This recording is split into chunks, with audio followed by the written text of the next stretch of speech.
Hello, नमस्ते. कसे आहात सगळे? छान ना? मी पण मस्त आहे. हे बघा, एस्पेशली सिनियर सिटीजन्स आहे, 60 नंतर आपले स्वतःचे आरोग्याकडे जास्त लक्ष द्यायला पाहिजे. का म्हणजे हे बघा, बाकी सगळं असलं तरी ॲटलिस्ट आपण आपले कुठल्याही कामासाठी दुसऱ्यावर अवलंबून राहू नये. आपलं काम आपण करून घेऊन राहायला पाहिजे. एवढं आपण आपलं आरोग्य व्यवस्थित ठेवायचं असलं तर आपण काही गोष्टींकडे अगदी आवर्जून लक्ष द्यायला पाहिजे. तेच पहिलं म्हणजे आपलं जेवण. आपण काय खातो. हे बघा, 60 पर्यंत आपल्या अंगात ताकद होती. काही खाल्लं तरी पचवायची आपल्याला शक्ती होती. पण आत्ता 60 नंतर काय होते आपल्याला माहीत आहे. आपलं कसं शरीर म्हणा, in the same way even internal organs, पचनक्रिया कुठे चालू होते, त्या सगळ्या ऑर्गन्स सुद्धा जराशा हळूहळू काम करताना दुर्बल होत जातात हळूहळू. त्यामुळे आपण जरासं आपले जेवायचे ताटाकडे आपलं लक्ष द्यायला पाहिजे. नाही तर आपण ताटाकडे लक्ष देत नाही. कितीतरी जणांचं बघितलं मी, अहो पाय दुखायला लागतात, हो चालायला होत नाही, वॉकिंगला जाता येत नाहीये, अमुक तमुक म्हणतात. पण त्या पायाचं दुखणं चालू व्हायला कुठून कारण झालं, काही कारण झालं हे ते विचार करत नाहीत. हेचं मेन कारण जे काही आपण खातो, सेवन करतो, तर पहिलं कारण आहे. इवन तुमचं वॉकिंग, एक्सरसाइज हे सगळं नंतर आहे. पहिलं आपला आहार. मग आपले आहारात आपण काय घेऊ नये आणि काय घ्यावं ह्याचं आपण जरासं काळजी घ्यायला पाहिजे. ते पहिलं आपण टाळायला पाहिजे म्हणजे व्हाईट सॉल्ट. त्याच्याऐवजी सौंधव घ्या, चालते. आणि वर्ण मीठ घ्यायचं बंद करा. बरेच लोकांना सवय असते, लागू देत न लागू देत, वर्ण मीठ घ्यायचंच नाही. वर्ण मीठ घ्यायचं बिलकुल बंद करायचं आणि फक्त जे काही भाजी आमटीत मीठ घातलेलं आहे तेवढेच बास आहे. वर्ण बिलकुल घेऊ नका. हे पहिलं आहे. दुसरं, गूळ म्हणजे साखर आणि कोल्ड्रिंक हे सगळं जरा आपण कमी करायला पाहिजे. म्हणून तर म्हटलं जाते व्हाईट पॉयझनमध्ये मीठ येते पहिलं, नंतर साखर. ह्याच्याऐवजी तुम्हाला गोड खाव्यासं वाटते ना, थोडे प्रमाणात गूळ खावा किंवा मध घ्या, चालेल. पण साखर शक्यतो टाळायला शक्य असलं तर टाळा.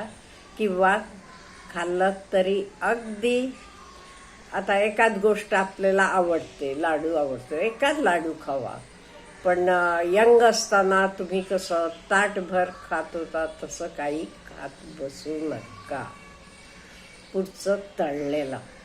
अहो असे पावसाळ्याचे दिवस म्हणजे घरात आपल्याला माहीत आहे, रोज भजी म्हणा, समोसे म्हणा, वडे म्हणा, कायतर चालू असते. अहो यंगस्टर्सांना खायला हवं असं वाटते. आपण आणि आयुष्यभर खाल्ले ना, ओके, केलं तरी एखाद तुकडा खावा, जास्त खाऊ नका. चकली केली, एकाच चकली खावा. भजी एकाच 2 खावा.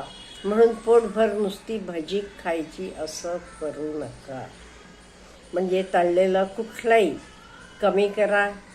आणि त्याच्याशिवाय पापड, लोणचं, जे मीठ जास्त आहे का म्हणजे प्रिझर्वेटिव्ह म्हणून मीठ वापरलेलं असते, त्याचं खाणं पण आपण जरासं कमी करायला पाहिजे.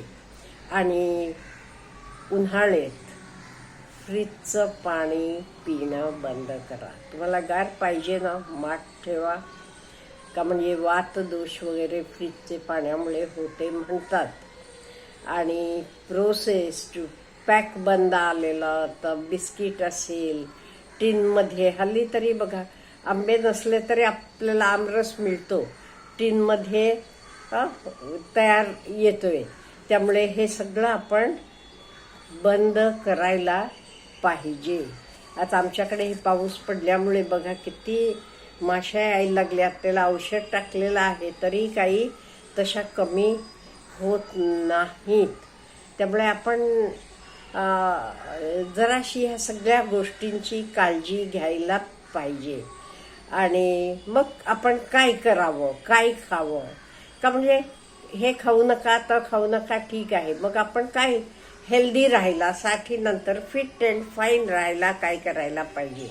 सकाळी कोवळे उन्हात फिरायला जाणं हे अतिशय महत्त्वाचं आहे. सकाळचं 7 ते 9 दरम्यान कोवळं ऊन आपल्या अंगावर पडायला पाहिजे ते देवाची फुलं तेव्हा तोडायला जावा, व्यायाम करा, वॉकिंगला तेव्हा जावा, काहीही करा, पण तर कोवळं ऊन आपल्याला मिळायला पाहिजे. भरपूर भाजी पाला सगळं खावा. सगळ्या पालेभाज्या खूप चांगल्या आहेत. पालक वगैरे खूप रिच इन आयर्न वगैरे आहे. फळं खावा. फळात तर खूप आता सपोज मोसंबी म्हणा किंवा संत्र, हे सगळेच सी विटामिन भरपूर मिळते. रोजच्या जेवणात लिंबू वापरायचं. आणि फ्रूट्स आणि ड्राय फ्रूट्स दोन्ही आपण वापरत जाऊया. आणि शक्यतो डेली ॲटलिस्ट 10-15 मिनटं कमीत कमी वॉकिंग करायला पाहिजे. 10-15 मिनटं कोणाला म्हणते मी, अगदीच नाही चालता येत म्हणतात, वय झालेलं आहे म्हणतात, थकलेलो आहे म्हणतात, त्यांना बाकीचेही जास्त चालत. पण आपल्याला किती जमते तेवढंच चालायचं. म्हणजे एवढं अगदी पाय दुखायला लागेपर्यंत चालायलाच पाहिजे म्हणून नाही. आपल्याला किती झेपते का म्हणजे प्रत्येकाची प्रकृती ही निराळी असते, सेम नसते. तुमचा मित्र दिवसाला 5 मैल चालतो म्हणून तुम्ही चालायला पाहिजे असं नाहीये. तुम्हाला ओके 1 किलोमीटर चाललं की बास होते, ठीक आहे, एवढ्यात नाही. आम्हाला आमचे घरचे भोवती कंपाऊंडमध्ये फेरी मारली तरी चालेल. म्हणजे आपल्याला किती पेलते तेवढं आपण चालायचं. आणि मेन म्हणजे रात्री शांतपैकी झोप यायला पाहिजे. आता रात्री शांत झोपायला पाहिजे ते दिवसा झोपायचं नाही. कितीतरी माझे मित्रमंडळी, मी सिनियर सिटीजन्स बघितले, दिवसा कधीही झोपतात. सकाळी वॉकिंग करून आले झोपले, दुपारी जेवण झालं झोपले, 4 वाजता झोपले. असं दिवसभर आपण झोपत असलो, डुलकी लागते नाही म्हटलं तरी 5-10 मिनिटं 5-10 असं दिवसभर आपण झोपलो की मग रात्री आपल्याला झोप लागणार का? नाही. आणि रात्री सुद्धा झोपायच्या आधी ॲटलिस्ट हॉलमध्ये जरा फेऱ्या मारा, जरासं म्हणजे वॉकिंग असू दे इवन. आणि एक सांगते, कुठलाही आपलं नाश्ता असू दे, जेवण असू दे, जेवण झाल्यावर शतपावली घातल्या तर आपल्याला कधी डॉक्टरकडे जायला लागणार नाही. कितीतरी लोक जेवलं झोपलं असं करतात, तसं करू नका.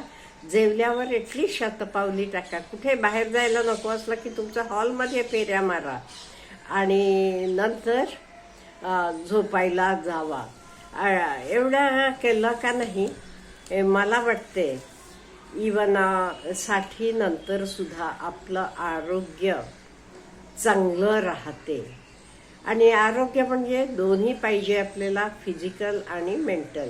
त्यामुळे ज्यांना ध्यान, मेडिटेशन हे आवडते ते तर करायला हरकत नाही. आणि मेन म्हणजे आपल्याला आवडीचं काहीतरी एक हॉबी पाहिजे. काही असू देत, तुमचे आवडीची एक हॉबी ठेवा, तेच मन गुंतवा. म्हणजे नको ते विचार डोक्याला येत नाही. आपण केव्हाही छान मस्त राहतो. आपल्याला काय म्हणायचं आहे? Have a good day.